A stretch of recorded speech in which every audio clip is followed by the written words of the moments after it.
ಗೊತ್ತಿಲ್ಲರಿ ಇನ್ನು ಮದುವೆ ಮುಂಚೆನೇ ಮಗು ಯಾವುದು ನಿಮ್ದು ಅಂತ ಕೇಳಿದ್ರೆ ಅಲ್ಲ ಮದುವೆ ತಯಾರಿ ನಡೆದದಲ್ಲ ತಯಾರು ನಡೀತಿ ಅಂತ ಯಾರು ಹೇಳಿದ್ರು ನಿಮಗೆ? ಹೆಣ್ಣು ನೋಡಕ್ಕೆ ಹೋಗ್ತಿದ್ದೀವಿ ಒಟ್ಟ ಇನ್ನು ನೋಡೋಣ. ಹೆಣ್ಣು ನೋಡಕ್ಕೆ ಹೋಗೋದಂಥ ಸಂದರ್ಭದಲ್ಲಿ ಆ ಹೆಣ್ಣು ಒಪ್ಪಿಗೆ ಆಗತ್ತೋ ಇಲ್ಲೋ ನೋಡ್ಬೇಕಲ್ವಾ? ನೀವು ಒಂದೇ ಸರಿ ನಿಮ್ಮ ಹೆಂಡತಿ ಒಪ್ಕೊಂಬಿಡಿಯಾ? 10 ಕಡೆ ನೀನು ನೋಡಿದ್ದು ನನಗೆ ಗೊತ್ತು. ಆ 10 ಅವ್ರು ರಿಜೆಕ್ಟ್ ಮಾಡಿದ್ದು ನೀವಲ್ಲ, ನಿಮ್ಮ ಹೆಂಡತಿಯರು. ಹೆಂಡತಿ ಆಗಬೇಕು ಅನ್ನೋರು.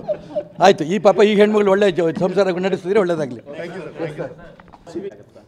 ಗೊತ್ತಿಲ್ಲರಿ ಇನ್ನು ಮದುವೆ ಮುಂಚೆನೇ ಮಗು ಯಾವುದು ನಿಮ್ದು ಅಂತ ಕೇಳಿದ್ರೆ ಅಲ್ಲ ಮದುವೆ ತಯಾರಿ ನಡೆದದಲ್ಲ ತಯಾರು ನಡೀತಿ ಅಂತ ಯಾರು ಹೇಳಿದ್ರು ನಿಮಗೆ? ಹೆಣ್ಣು ನೋಡಕ್ಕೆ ಹೋಗ್ತಿದ್ದೀವಿ ಒಟ್ಟ ಇನ್ನು ನೋಡೋಣ. ಹೆಣ್ಣು ನೋಡಕ್ಕೆ ಹೋಗೋದಂಥ ಸಂದರ್ಭದಲ್ಲಿ ಆ ಹೆಣ್ಣು ಒಪ್ಪಿಗೆ ಆಗತ್ತೋ ಇಲ್ಲೋ ನೋಡ್ಬೇಕಲ್ವಾ? ನೀವು ಒಂದೇ ಸರಿ ನಿಮ್ಮ ಹೆಂಡತಿ ಒಪ್ಕೊಂಬಿಡಿಯಾ? 10 ಕಡೆ ನೀನು ನೋಡಿದ್ದು ನನಗೆ ಗೊತ್ತು.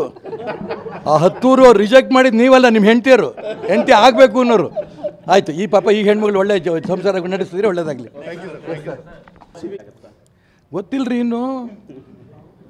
ಇನ್ನು ಮದುವೆ ಮುಂಚೆನೇ ಮಗು ಯಾವುದು ನಿಮ್ದು ಅಂತ ಕೇಳಿದ್ರೆ ಅಲ್ಲ ಮದುವೆ ತಯಾರಿ ನಡೆದದಲ್ಲ ತಯಾರು ನಡೀತಿ ಅಂತ ಯಾರು ಹೇಳಿದ್ರು ನಿಮಗೆ? ಹೆಣ್ಣು ನೋಡಕ್ಕೆ ಹೋಗ್ತಿದ್ದೀವಿ ಒಟ್ಟ ಇನ್ನು ನೋಡೋಣ. ಹೆಣ್ಣು ನೋಡಕ್ಕೆ ಹೋಗೋದಂಥ ಸಂದರ್ಭದಲ್ಲಿ ಆ ಹೆಣ್ಣು ಒಪ್ಪಿಗೆ ಆಗತ್ತೋ ಇಲ್ಲೋ ನೋಡ್ಬೇಕಲ್ವಾ? ನೀವು ಒಂದೇ ಸರಿ ನಿಮ್ಮ ಹೆಂಡತಿ ಒಪ್ಕೊಂಬಿಡಿಯಾ? 10 ಕಡೆ ನೀನು ನೋಡಿದ್ದು ನನಗೆ ಗೊತ್ತು. ಆ 10 ಅವ್ರು ರಿಜೆಕ್ಟ್ ಮಾಡಿದ್ದು ನೀವಲ್ಲ, ನಿಮ್ಮ ಹೆಂಡತಿಯರು. ಹೆಂಡತಿ ಆಗಬೇಕು ಅನ್ನೋರು. ಆಯಿತು, ಈ ಪಾಪ ಈ ಹೆಣ್ಮಗಳು ಒಳ್ಳೆ ಸಂಸಾರ ನಡೆಸಿದ್ರೆ ಒಳ್ಳೇದಾಗಲಿ.